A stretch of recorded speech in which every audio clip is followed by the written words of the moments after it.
네, 안녕하세요. 축구생각입니다. 축구 승무패 토토 23회차 최종픽 공유 드리도록 하겠습니다. 최종픽 같은 경우에는 현재는 지금 투표를 보지 못하고, 이제 오늘이죠. 금일 9시부터, 8시부터 이제 배팅이 시작되기 때문에, 투표를 보지 못하고 지금 올리는 상황입니다. 그래서 축생픽에서는 오늘 경기들이 또 있는 셰필드나 토트넘이나 뭐 맨시티, 리버풀 이런 경기들을 보고 나서 축생픽에 이제 투표까지 보고 나서 반영을 하도록 하겠습니다. 현재는 투표를 보지 못하는 상황이기 때문에 약간은 정배 쪽으로 좀 특히나 이번 최종픽은 더 기울어진 것 같아요. 좀 투표율이 몰리면 좀 의심을 하고 조금 이변을 어느 정도 가져가는데 지금은 현재는 투표를 보지 못한 상황이기 때문에 이렇게 가져간다라고 생각을 해주시면 될 것 같고요. 저는 동일하게 이렇게 또 배팅을 할 겁니다. 배팅을 한다라고 봐주시면 될 것 같고 토요일 새벽에 올라가는 축생픽과 독식픽도 참고해 주시면 좋을 것 같습니다. 첫 번째 경기는 이제 2위 울산 대 10위 인천의 경기인데요. 일단 배당 자체는 울산이 굉장히 낮은 배당을 받았고 인천은 아직 뭐 감독 선임이 안 됐죠. 그래서 아마도 임중용 수석 코치가 감독 대행으로 나올 것 같습니다. 울산은 일단 김기 선수가 퇴장을 당했고 홍철 선수를 영입을 했어요. 그래서 주말 경기에 아마도 바로 투입은 안 시킬 것 같은데 교체로라도 나오지 않을까라고 생각을 하고 있습니다. 연승이 끊긴 울산이고요. 지금 4승 1패를 하고 있습니다. 인천 같은 경우에는 이만석 감독이 사퇴를 했고요. 이호석 그리고 지현학이 일단은 부상으로 교체 아웃이 됐었던 상황이고 아길라르 선수가 왔습니다. 지금 현재는 리그에서 5연패 이제 최근 5경기는 5연패인데 지금 리그로 따졌을 땐 7연패를 하고 있고요. 원정에서 4연패를 하고 있습니다. 일단은 그 K리그 같은 경우에는 주중 FA컵이 있었죠. FA컵이 있었는데 서울과 울산, 그리고 수원, 전북 이렇게 아시아 챔피언스 리그를 나가는 팀들은 이번 주에 있었던 주중에 있었던 FA컵이 3라운드였었는데 3라운드를 치르지 않고 4라운드로 바로 직행이 돼서 주중에 이제 강팀들이죠. 어, 서울과 수원 빼고 울산과 전북 같은 경우들은 이제 서울과 수원은 어차피 두 팀이 맞붙기 때문에 크게 문제는 없을 것 같고 울산과 전북은 안 그래도 강팀인데 또 체력적인 또 FA컵을 주중에 이제 로테이션을 돌린 팀들이 많은데 로테이션을 돌렸더라도 완전히 로테이션 돌리지 않는 이상 어, 일단은 조금 어느 정도 체력적인 여파가 있을 것이라고 보고 있어요. 자, 이 두 팀의 경기, 이거는 조금 의심을 해도 좋으실 것 같은데 저는 일단은 의심을 안 했습니다. 왜냐면 인천이 지금 감독이 바뀐 상황도 아니고 뭐 아힐라르 선수 한 명 왔다고 해서 바뀔 수는 있겠지만 그 상대가 울산이기 때문에 지금 울산은 지난 경기 또 패배를 했죠. 전북과의 경기에서 패배를 했기 때문에 울산은 지금 다급한 상황입니다. 그래서 이번 경기 그리고 이 앞으로의 경기들을 웬만하면 다 이겨야 되는 그런 상황이고요. 지금 현재로서는 지금 울산의 분위기가 연승을 해나가고 있다가 지난 경기에서 좀 어떻게 보면 쿠니모토한테 마지막 골 자체도 조금 거의 농락을 당했었기 때문에 지금 울산은 조금 벼르고 나올 것 같다라고 생각을 해서 저는 일단 울산 쪽을 보고 있고요. 일단 가져가신다면 이변을 가져가신다면 울산 사이드로 승무 쪽으로 추천을 드리는데 일단 인천에 승은 조금 없다라고 생각을 하고 있고 임중영 수석 코치가 와서 지금 무고사도 없고 또 지원하기 뭐 출전할지 안 할지에 대해서도 불투명한 상황인데 그렇게 된다면 지금 인천이 울산에게 있어서 비벼볼 만한 상황이 있을까라는 생각이 들고 또 인천이 뭐 수비적으로 당연히 나오겠죠. 근데 수비적으로 나왔을 때 그 수비적으로 나오더라도 지금의 울산의 퍼포먼스는 사실 개인적으로는 지난 경기 전북이 승리하긴 했지만 김기 선수의 퇴장이 아니었다면 오히려 울산이 이길 수도 있었을 것 같은 그런 경기 그리고 최근에 보여줬던 그런 경기력이었기 때문에 저는 이 경기는 좀 의심을 크게 하지 않고 일단 정배로 울산의 단통 승을 보고 있습니다. 뭐 인천 같은 경우에 아길라르 선수가 온 거에 대해서는 조금 어, 많이 플러스 요인인 것 같아요. 왜냐면 김호남 뭐 이런 선수 혼자서 고군분투했었던 상황이었고 지금 뭐 어찌 됐든 간에 이런 패스나 드리블이나 해줄 수 있는 선수가 왔기 때문에 인천의 입장에선 좋긴 하지만 아직 수비적으로는 울산을 막아내기에는 역부족이라는 생각이 좀 많이 듭니다. 그래서 저는 이 경기는 울산으로 가도록 하겠습니다. 자, 두 번째 경기입니다. 6위 강원 대 11위 부산의 경기인데요. 강원 같은 경우에는 조지훈 선수가 퇴장을 당했고요. 현재 3연패를 하고 있습니다. 부산 같은 경우에는 경남에서 김승준 선수가 임대로 왔습니다.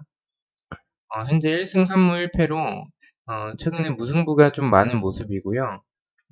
이번 시즌 부산이 좀 무승부가 많은 팀이죠. 이 두 팀의 경기는 초안픽에는 제가 단통승 쪽으로 봤었어요. 단통승 쪽으로 봤었는데 일단 뭐 상대 전적도 부산이 어느 정도 괜찮고 물론 이 상대 전적 자체가 예전에 그 상대 전적이긴 하지만 그래도 부산이 강원 상대로 좋았던 모습이 있었고 또 강원은 제가 일단 경기력적으로 봤었을 때 지금 강원이 좀 후반전에 지난 시즌에는 후반전에 좀 좋은 모습이었었는데 이번 시즌은 좀 후반전에 오히려 힘이 빠지고 좀 선제 실점을 하는 그런 모습들이 있어서 좀 강원을 단통으로 가기에는 조금 불안하다라고 생각이 좀 들었고요. 그래도 뭐 지난 경기 고무열 선수가 후반전에 투입이 되면서 좋은 모습을 보여줬었기 때문에 저는 일단은 강원 쪽이 조금 더 우세하지 않나라고 생각을 하고 있고 이 경기 일단 무승부도 바친 이유는 처음에는 단통무 쪽으로도 생각을 했었어요. 그 최종픽 준비를 할 땐. 근데 일단은 무승부를 보는 쪽은 두 팀 다 찬스에 비해서 결정력이 너무나도 좀 떨어지는 모습이 있어서 0대0 무승부도 나오지 않을까라는 생각이 조금 들었고요. 지금 부산은 어떻게 보면 지금 강원 상대로 어, 일단 그 부산의 이런 결정력은 이정엽 선수 그리고 뭐 호물로 이동준, 김병호 이런 선수들이 있긴 하지만 개인적으로 봤었을 때는 지금 뭐 페널티킥이나 지난 경기도 중거리 골이었죠. 그래서 그, 그 지난 경기에서 김문환 선수의 중거리 원더골. 결국에는 이렇게 만들어가는 골이 아니라 이렇게 뜬금포 한 방이 터지지 않으면 결국엔 득점을 하지 못한다는 얘기가 나오는 거거든요. 그래서 저는 개인적으로 이 경기 강원의 패배는 없을 것 같다라고 생각을 해서 조금 안전하게 승무 쪽으로 갔고 또 이 부산의 김성준 선수가 들어옴으로 인해서 이 강원의 뒷공간을 노릴 수 있지 않을까라는 생각에 무승부도 받쳐서 갔고요. 이 경기는 뭐 말씀드렸다시피 부산의 결정력을 봤었을 땐 저는 강원을 상대로 이길 것 같지는 않고 또 강원이 4연패를 할 것 같은 생각은 없습니다. 그래서 저는 승무로 갔습니다. 세 번째 경기입니다. 슈퍼매치고요. 12 수원 대 9위 서울의 경기인데요. 수원 같은 경우에는 이 홈 전적이 다 다르다라는 말을 그 여린님이 해주셨어요. 그래서 직전에 패배를 했기 때문에 패턴적으로 봤었을 땐 이 경기에서는 수원의 홈이기 때문에 수원의 패는 없는 승무 쪽이지 않을까라고 이제 댓글을 달아주셨고 저도 좀 무승부 쪽으로 조금 기울었었던 이런 경기였었습니다. 일단 홍철 선수가 이적을 했고요. 영균 선수가 지도자 교육으로 인해서 결장을 한다고 하네요. 서울 같은 경우에는 황현수 선수가 부상으로 교체 아웃이 됐었는데 일단 그 외에는 오스마르 선수도 복귀했고 어느 정도 부상자가 복귀한 그런 서울이고요. 일단 뭐 1승 4패를 최근에 5경기에서 그렇게 하고 있는데 연패를 끊었고 원정에서는 2연패를 하고 있습니다.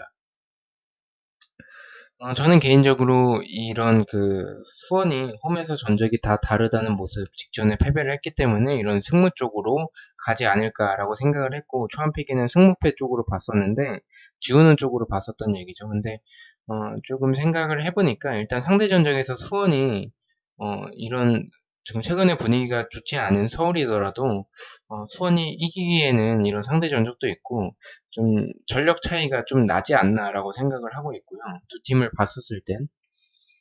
그리고 일단은 이 수원에서 영규 선수, 물론 영규 선수가 못 나옴으로써 인해서 안토니스 선수가 아마도 들어오겠죠. 안토니스 선수가 이런 킥력이 굉장히 또 좋은 선수이기 때문에 좋은 모습을 보여줄 수도 있고 이런 활동량적인 부분에서는 영규 선수보다 나은 부분도 있을 수도 있겠지만 지금 수원의 그런 분위기가 좋지는 않을 것 같다라고 개인적으로 생각을 해요. 왜냐면 이런 홍철 선수가 또 울산으로 갔고 주장이었던 선수가 또 영기훈 선수 역시 이제 빠짐으로 인해서 팀의 약간 중심을 잡아줄 만한 선수가 그라운드에 없다라고 조금 개인적으로 생각을 하고 있고요.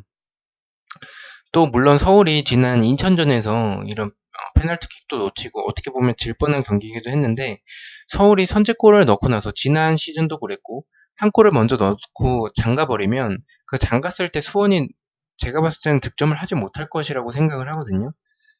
그리고 객관적인 전력도 이런 오스마르가 있었을 때 물론 주세종 선수가 지금 간바 오사카 뭐 얘기가 있는데 주세종 선수의 폼이 지금 뭐 워낙에 지금 떨어져 있는 상황이라 일단 서울에게 있어서 큰 지장은 없을 것 같고 뭐 오스마르 선수도 있기 때문에 근데 저는 그런 거 봤었을 땐 이런 박주영의 한 방이나 오스마르를 활용한 이런 세트피스에서의 한 방을 넣고 서울이 잠그면 충분히 승리를 할 수 있지 않을까라고 생각을 해서 저는 조금 이변을 보고 수원의 단통 패로 가도록 하겠습니다. 이 경기는 조금 투표율도 봐야 될 것 같아요. 아마도 좀 3등분이 될 것 같은 경기긴 한데 일단은 조금 고민을 해보도록 하겠습니다.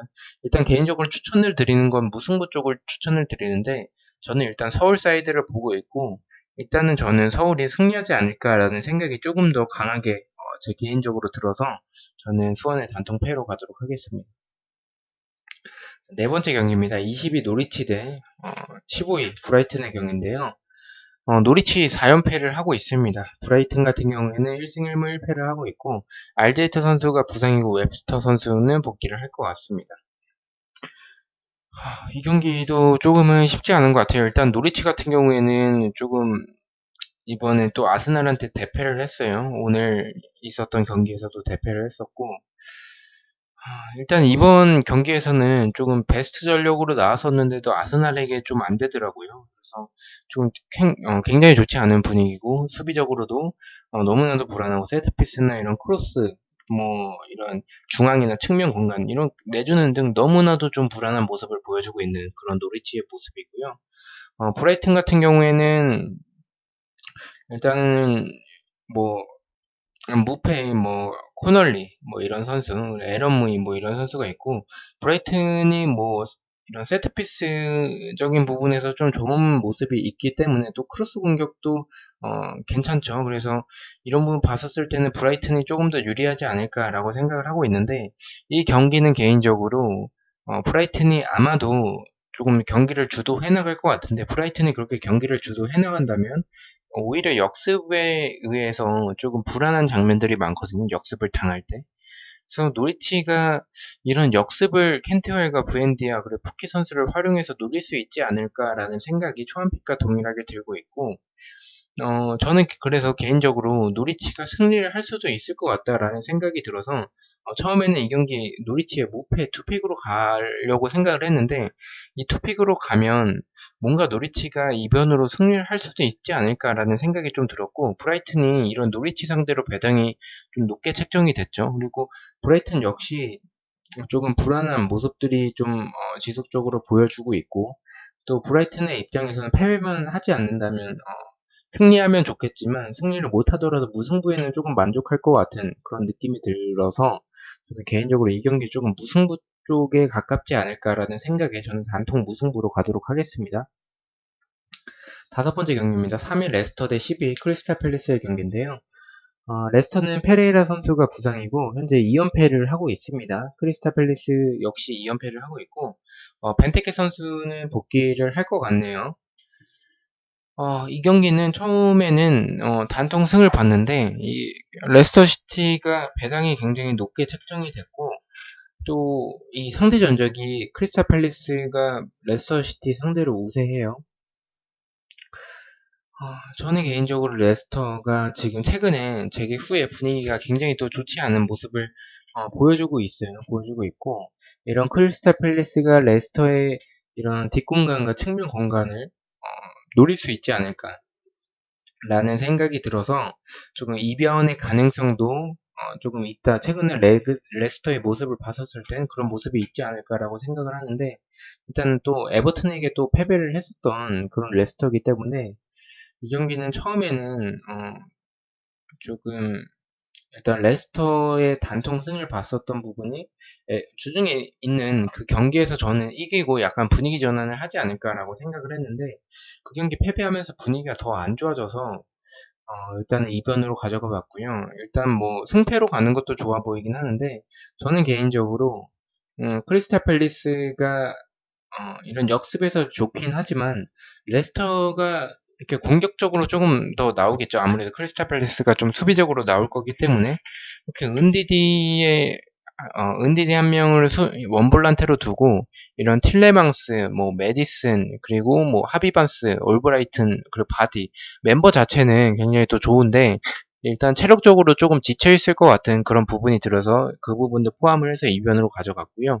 저는 레스터가 3연패는 없을 것 같다. 최근에 분위기가 워낙에 좋진 않더라도 크리스탈 팰리스가 수비적으로 최근에 뭐 실점도 적고 좀 단단한 모습을 재개 전에도 그랬고 보여주고 있긴 하지만 뭔가 이 경기는 답답한 양상 속에서 무승부, 0대0 무승부도 나올 것 같은 그런 느낌이 들었고 레스터가 선제골을 넣으면 이 경기는 레스터가 손쉽게 가져갈 것 같은 그런 생각이 들지만 레스터가 선제골을 넣지 못한다면 이 경기는 크리스탈 팰리스에게 실점을 할 수도 있고 실점을 하게 된다면 뭐 극장골로 무승부가 나올 것 같은 느낌이고 실점을 하지 않는다면 이 경기 레스터가 크리스탈 팰리스의 수비를 뚫지 못하고 이렇게 0대 0으로 마무리되지 않을까라는 생각이 좀 들었어요. 그래서 저는 일단은 역습에서의 좋은 레스터지만 이런 크리스탈 팰리스가 공간을 많이 내주진 않을 거기 때문에 저는 이 경기 단통이 아니라 승무로 가면 안전할 것으로 봐서 승무로 가도록 하겠습니다. 여섯 번째 경기입니다. 5위 맨유 대 18위 본머스의 경기인데요. 맨유는 3연승을 하고 있고요. 본머스는 킹이 복귀를 했습니다. 이번 경기 뛰었고요. 프레이저 선수가 계약이 종료됐고 일단 뭐 칼럼 윌슨은 경고 누적으로 나오지 못한다고 나와 있습니다.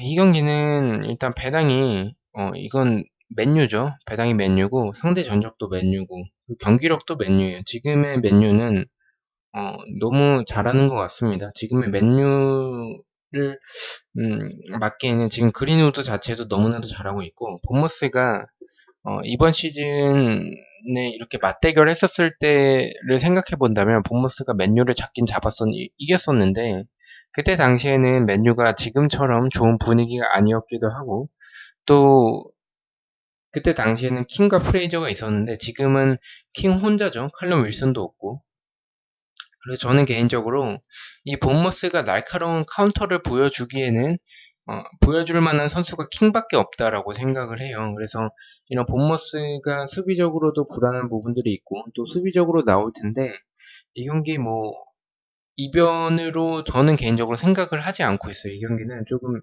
맨유 쪽으로 좀 강하게 보고 있고 불안한 부분은 제가 맨유를 단통승을 가면 이번 시즌에 그랬듯이 항상 이변이 나왔었기 때문에 그 부분도 참고하시면 좋을 것 같습니다. 저는 조금 더 경기력적인 부분과 최근의 분위기를 봤었을 땐 맨유 쪽이 맞는 것 같아서 단통승으로 가도록 하겠습니다. 일곱 번째 경기입니다. 6위 울버햄튼 대 7위 아스날의 경기인데요. 네, 뭐 울버햄튼은 3연승을 하고 있고요. 아스날은 뭐 부상자가 좀 많습니다. 부상자가 많고 아스날 역시 3연승을 하고 있네요. 이번 노리치까지 잡으면서 컵대회 포함해서 저는 이 분위기가 좋은 두 팀의 경기이고 순위적으로도 비슷한 두 팀의 경기인데 일단 상대 전적에서의 무승부가 좀 많은 편이기도 하고 어, 울버햄튼의 4연승은 조금 힘들지 않을까라는 생각이 들어요. 그리고 아르테타의 아스날이 쉽게 패배할 것 같진 않고, 지금 아스날이 약간은 3백 형태로 나오면서 티어니 선수가 굉장히 또 좋은 모습을 보여주고 있는데, 또 역습에서의 저는 그 날카로움이, 저는 개인적으로 좀 놀랬어요. 왜냐면 아스날이 그렇게 역습에서 좋았었나라는 생각이 좀 들었었고, 너무나도 좋은 모습을 보여주고 있는 지금 재개 후의 아스날이고 또 울버햄튼은 뭐 재개 전에도 그랬었고 재개 후에도 그렇고 지금 이 아다마 트라우레와 그 히메네스 선수의 조합도 너무나도 또 좋고 지금 울버햄튼 아스날 둘 다 분위기가 좋은 상황이기 때문에 이 경기 저는 약간 무승부 쪽으로 기울어지지 않을까라고 조금 그런 느낌이 좀 많이 들었고요. 일단 울버햄튼이 뒷공간을 조금 내줄 때가 있는데 그 공간들을 오바메양이 노릴 수도 있지 않을까라는 생각이 조금 들고 있습니다. 아스날 같은 경우도 이런 세트피스에서의 불안함과 뒷공간을 좀 내주는 부분 때문에 예, 지- 그런 부분 봤었을 때 울버햄튼이 충분히 득점을 만들어낼 것 같은 그런 느낌도 있어서 이 경기 폴더가 여유 있으시다면 저는 승무 쪽으로 조금 추천을 드리고요. 저는 일단 울버햄튼 사이드로 보고 있긴 한데 이 경기 투픽으로 가더라도 이 경기는 승무패가 다 보이는 경기, 차라리 지우는 게 좋을 경기처럼 보여서 저는 단통으로 간다면 울버햄튼의 단통 승보다는 단통 무승부가 조금 더 확률적으로 적합할 것 같다라는 생각에 단통 무승부로 가도록 하겠습니다. 자, 8번째 경기입니다. 4위 첼시 대 17위 와포드의 경기인데요. 첼시 같은 경우에는 일단 연승이 끊겼어요. 3승 1패. 3연승을 하다가 연승이 끊겼고요. 개인적으로 웨스트햄한테 패배한 건 조금 충격이긴 합니다. 웨스트햄이 최근에 경기력 자체가 그렇게 좋진 않았는데 그런 웨스트햄에게 패배를 했다라는 것 자체가 조금 결국에는 첼시가 득점을 만들어냈었던 부분은 이런 페널티킥과 프리킥 골이었거든요. 그거 제외하면 결론적으로는 결정력에서 조금 떨어진다라는 모습을 보여주지 않았나라고 생각을 하고요. 와포드 같은 경우에 데올로페오가 부상이고 2연패를 하고 있습니다. 이 경기도 조금 의심이 되는 경기긴 해요. 의심이 되는 경기긴 한데 일단 상대 전적에서 첼시가 조금 압도적이기도 하고요. 또 이 경기 첼시 단통승으로 간 이유는 지금 와포드가 이 데올로페오가 없는 부분이 굉장히 또 큰 것 같아요. 데올로페오가 없다면 이 역습에서의 날카로움이 조금 줄어들지 않을까라는 생각이 좀 들고, 저는 개인적으로 와포드 승보다는 투픽으로 가신다면 승무 쪽을 추천을 드리고요. 저는 이 경기 단통으로 갈 거기 때문에 저는 첼시의 단통 승을 보고 있고, 이런 첼시가 세트피스에서의 불안한 부분, 그 부분을 봤었을 땐 와포드 디니 선수를 활용한 이런 세트피스에서 나쁘지 않은 팀이기 때문에 이 세트피스에서의 한 방을 노려볼 수도 있지 않을까라는 생각이 좀 들었어요. 근데 첼시가 웨스트햄한테 패배하긴 했지만 경기력 자체가 완전히 밀렸다라는 생각이 좀 들진 않아요. 경기 자체는 조금 주도를 했었던 경기긴 했는데 에브라함 선수가 아무래도 공간이 없다 보니까 조금 공간이 없을 때, 근데 또 지루를 넣자니 지루 자체도 첼시는 조금 안타까운 상황인 것 같아요. 근데 뭐 티모 베르너 선수를 영입을 했기 때문에 저는 일단은 뭐 종합적인 걸 봤을 땐 이 상대 전적이나 배당이나 경기력을 봤었을 땐 첼시 쪽이 맞지 않나라고 생각을 하고 있고, 이 경기는 단통 승을 가도 좋을 것 같다라고 생각을 하고 있고, 이런 와포드의 수비가 불안한 부분들이 굉장히 또 많다라고 생각을 하고 있고, 이런 와포드의 측면 그리고 이런 크로스의 조금 약한 부분, 이런 부분 봤었을 땐 첼시가 충분히 득점을 만들어낼 수 있을 것이라고 생각을 하고 있습니다. 그래서 저는 첼시의 단통승 가도록 하겠습니다. 자, 9번째 경기입니다. 3위 상주 대 1위 전북현대의 경기인데요. 어, 일단 전북이 배당이 좀 높게 책정이 됐죠. 그리고 이 경기 좀, 저도 그렇고, 처음에는 좀 의심을 했었던 경기예요. 왜냐면, 최근에 상주가 지금 연승을 하고 있기도 하고, 전북 역시 너무나도 길게 연승을 하고 있기 때문에 또 김보경 선수가 부상이고, 조규성 선수는 나올 것 같은데, 한경 선수는 좀 지켜봐야 될 것 같아요. 일단 두 팀 다, 상주는 홈에서 무승부가 없고 전북현대는 이번 시즌 무승부가 없기 때문에 약간의 무승부의 느낌보다는 승패로 나눠지지 않을까라는 생각이 개인적으로 드는데, 저는 이 경기 그냥 상주의 단통 패 가도록 하겠습니다. 이 경기는 좀 고민을 많이 했었던 경기긴 한데 일단 주중에 FA컵을 치르지 않았다는 점에서 전북이 좀 유리해 보이고, 상주가 저는 수비적으로 좀 불안한 부분들이 굉장히 또 많은 팀인 것 같아요. 초안에 제가 설명드릴 때는 분석할 땐 상주가 측면 공간과 뒷공간을 내주더라도 그렇게 활용할 만한 전북의 이런 공격수가 문선민과 로페즈가 없다라는 말씀을 드리면서 오히려 전북이 이런 김진수 쪽의 그 측면 공간을 문선민이나 강상우 최근에 폼이 좋은 그 두 명의 선수에게 실점을 할 수도 있지 않을까라는 생각이 들어서 좀 고민을 많이 했었는데 결론적으로는 이 전북 자체가 또 꾸역승을 할 것 같은 그런 느낌이 들었고 일단 당분간은 전북 경기는 또 어떻게든 또 이 지난 울산전에서도 또 이런 운이 좀 따라섰던 그런 전북이기도 했는데 결론적으로 결과만 놓고 봤을 땐 전북이 이겼었죠.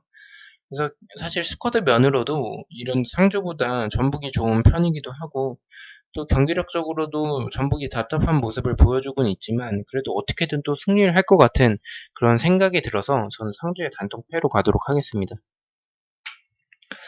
10번 경기는 일단은 저는 좀 지우는 쪽으로 생각을 했습니다. 일단 8위 성남대 5위 포항의 경기인데요. 성남 같은 경우에는 이창용 그리고 최지목 선수가 퇴장을 당했고 연패를 끊었습니다. 그리고 나성호 선수가 왔고 홈에서는 3연패를 하고 있고요. 포항 같은 경우에는 남준재 선수를 영입을 했고요. 지금 현재 리그에서 2연승을 하고 있고 원정에서는 4연승을 하고 있습니다. 원정에서 워낙에 좋은 모습을 보여주고 있는 포항이고 또 최근 분위기를 봤었을 땐 포항 쪽이 우세한 건 맞습니다.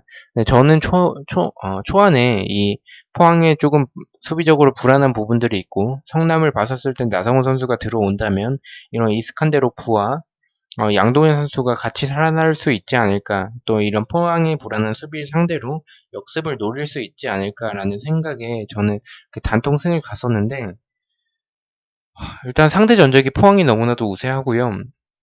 그리고 배당 자체가 포항이 정배를 받았어요. 예전에도 한번 언급드린 부분이 있었는데 그때도 강원과 포항 경기였죠. 그때도 일단 경기력은 강원 쪽을 봤었는데 승패로 가서 적중을 했었던 그런 경기였었는데 그렇게 승패로 갔었던 부분들은 이 포항 자체가 아마도 제가 제 개인적인 생각에는 이 포항의 배당, 포항의 승배당이 이 해외 배당보다 국내 배당이 더 높게 책정이 될 것 같아요. 보통은 해외 배당이 국내 배당보다 높게 책정이 되는데 그 반대로 포항 경기는 제가 봤을 때는 이번 회차에서는 포항 경기가 해외 배당이 오히려 낮게 책정이 될 것 같은 그런 느낌이 들어서 그렇게 된다면 보통은 해외 배당 쪽이 들어오기 때문에 또 일단 저는 이렇게 낮은 배당을 포항이 받을 거라고 생각을 못 했는데 이렇게 낮은 배당을 받았고 또 남준재 선수도 일단은 영입이 됐죠. 남준재 선수가 그래도 이 포항에 있어서 좀 잘 해나갈 수 있지 않을까라는 생각이 좀 들어서 이 경기는 추천을 드리는 거는 일단 성남의 패를 좀 추천을 드립니다. 처음에는 성남의 승을 봤었는데 아무래도 배당적인 측면이 조금 더 바라봤을 때는 성남의 패가 맞다라고 생각을 하고 있고요. 저는 개인적으로 이 경기력은 당연히 포항이지만 저는 나상호 선수가 들어오면 약간 성남의 분위기가 바뀔 수도 있을 것 같다라는 생각에 성남 쪽을 보고 있고 그치만 이런 배당적인 측면을 봤을 때는 지우는 게 맞는 것 같다라는 생각에 승무패로 지우도록 하겠습니다. 11번째 경기입니다. 7위 강주 대 4위 대구의 경기인데요. 광주 같은 경우에는 윌리안 선수가 이 두 경기 출전 정지를 받았어요. 징계를 받았고요. 대구는 2연승을 하고 있습니다. 이 경기도 무패 쪽으로도 고민을 많이 했어요. 뭔가 계속 무승부가 나올 것 같은 그런 느낌이 자꾸만 들어서 무패 쪽으로 고민을 했는데 결론적으로는 대구를 가도록 하겠습니다. 광주의 단통 패로 갔고요.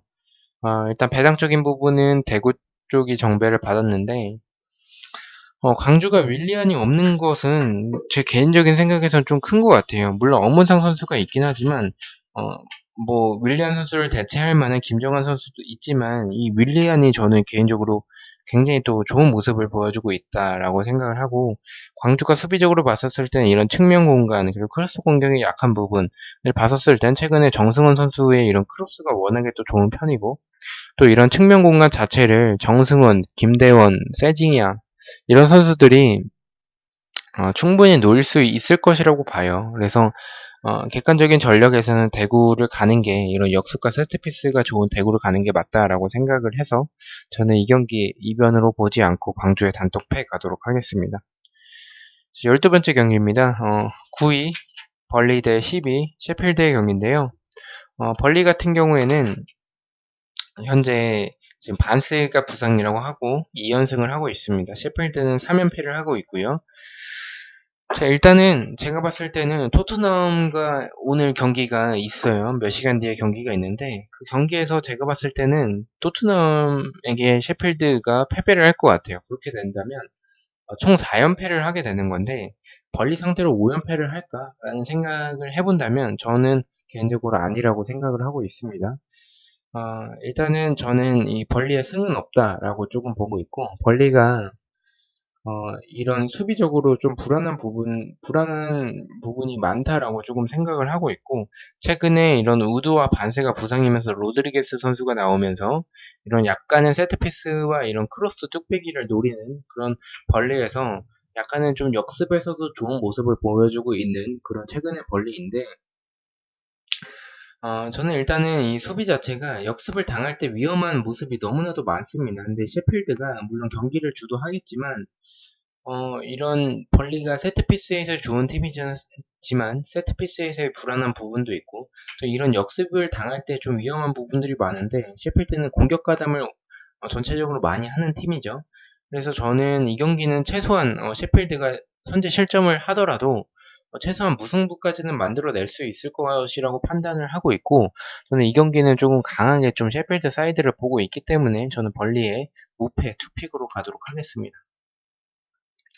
13번째 경기입니다. 14위 뉴캐슬 대 17위 웨스트햄의 경기인데요. 뉴캐슬은 롱스테프 선수가 부상이고요. 웨스트햄은 알레르 선수가 복귀를 하고 스노드그레스 선수가 부상입니다. 웨스트햄은 첼시를 충격적으로 이겼어요.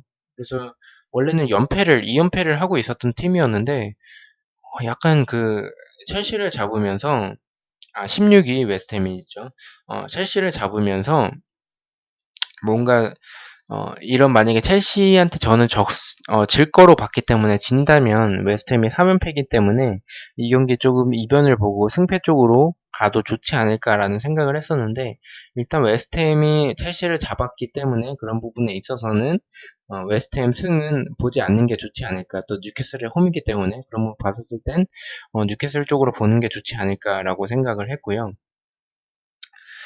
두 팀을 경기력적으로 본다면 일단 뉴캐슬은 세트피스에서의 조금 불안한 부분이 있는데 이런 부분은 웨스트햄에게 있어서 좀 좋은 부분이라고 생각을 해요. 세트피스가 좋은 팀이기 때문에. 그렇지만 이런 웨스트햄의 측면과 이런 크로스 공격에 조금 약한 부분 그리고 역습 때 위험한 부분들이 있는데 약간 불안한 부분은 제가 일단 승패로 갔었던 부분도 뉴캐슬이 경기를 주도할 것 같아요. 경기를 주도한다면 뉴캐슬이 역습을 당할 때 수비진 주력이 느리기 때문에 굉장히 좀 위험한 모습이 많습니다. 강팀을 상대할 때는 라인을 내리기 때문에 그런 부분에 있어서 라인을 내렸을 때는 수비가 굉장히 또 단단한 팀인데 반면에 라인을 올리면 수비 뒷공간을 좀 많이 내주는 팀입니다. 그래서 그런 부분 봤었을 때는 조금 승패로 가도 좋지 않을까라는 생각을 지속적으로 가지고 있었고요. 그렇지만 이 경기는 제가 봤었을 땐 지금 뉴캐슬의 최근의 폼이 어, 그 이번 경기 본머스전도 그랬고 너무나도 좋아요. 이런 세트피스나 아니면 막시맹, 알미론 선수도 지난 경기 또 득점을 했기 때문에 그런 거 봤었을 땐 현재 웨스트햄 수비진으로는 조금 막기 어렵지 않을까라고 생각을 하고 어, 이 뭐 웨스트햄은 보엔 선수나 안토니오 선수나 뭐 란치니 선수가 좋긴 하지만 뉴캐슬을 막아내기에는 이런 세트피스적인 부분이나 또 수비적으로 나온다면 이런 뭐 조엘링턴 선수는 개인적으로 좀 좋게 생각을 하지 않고 이런 캐롤 선수가 또 나온다면 웨스트햄이 조금 지키고 있다가 캐롤 선수가 나온다면 캐롤이 조금 이제 나이가 있긴 하지만 그래도 이런 제공권 자체는 좋은 선수이기 때문에 득점을 만들어낼 수 있을 것이라고 보고 있고 또 게일 선수가 최근에 뉴캐슬에서 굉장히 또 좋은 모습을 보여주고 있기 때문에 저는 이 경기는 단통 승으로 가보도록 하겠습니다. 자, 14번째 마지막 경기입니다. 14위 사우스햄튼 대 2위 맨체스터 시티의 경기인데요. 사우스햄튼 같은 경우에는 부팔 선수가 복귀를 하고요. 맨시티 같은 경우에는 페르난지뉴 선수가 복귀를 할 것으로 보입니다. 어, 일단 이 두 팀의 경기는 상대 전적은 맨시티가 좀 압도적이고요.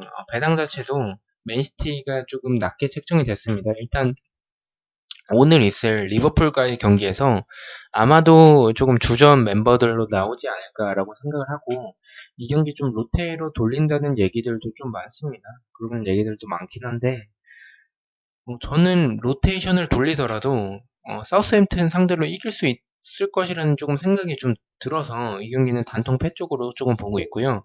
이 경기를 이변으로 보지 않는 이유가, 맨체스터 시티가 뒷공간이나 이런 부분들을 불안해서 사우스햄튼이 그 부분을 노릴 수는 있습니다. 노릴 수 있어서 오히려 사우스햄튼이 승리할 수도 있겠지만, 제 개인적인 생각으로는 이런 사우스햄튼이 지난번 그 아스날과의 경기에서 이 뒷공간을 내주는 모습들을 봤었을 땐 너무나도 좀 충격적이었고, 물론 사우스햄튼이 맨시티 상대로 라인을 올릴 것 같진 않고 아스날전처럼 올릴 것 같진 않고 좀 내려서 플레이를 하겠지만, 또 그런 부분 일단은 불안한 부분들은 이 맨시티가 이런 압박에 조금 약한 부분들이 약간은 있습니다. 근데 사우스햄튼의 압박이 좋은 팀이기 때문에 그런 부분은 불안하긴 하지만, 지금 현재 맨시티의 전력을 봤을 때는 이 지금 사우스햄튼의 불안한 수비, 뒷공간뿐만이 아니라 측면이나 볼 처리도 조금 너무나도 볼 처리가 특히나 좀 불안한 부분들이 많아요. 세컨볼을 좀 많이 내주는데,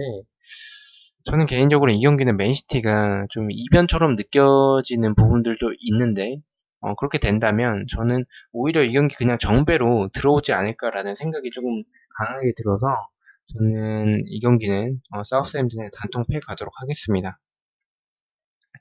자, 이렇게 해서 14경기 분석을 마쳤고요. 현재 투표율과 배팅을 하지 못하고 이렇게 배팅을 했기 때문에 이렇게 조금 이런 식으로 초안픽처럼 배팅을 했다라고 생각을 해주시면 될 것 같고요. 현재 배팅을 하진 않았지만 이렇게 동일하게 배팅을 할 겁니다. 이렇게 동일하게 배팅을 할 거고요.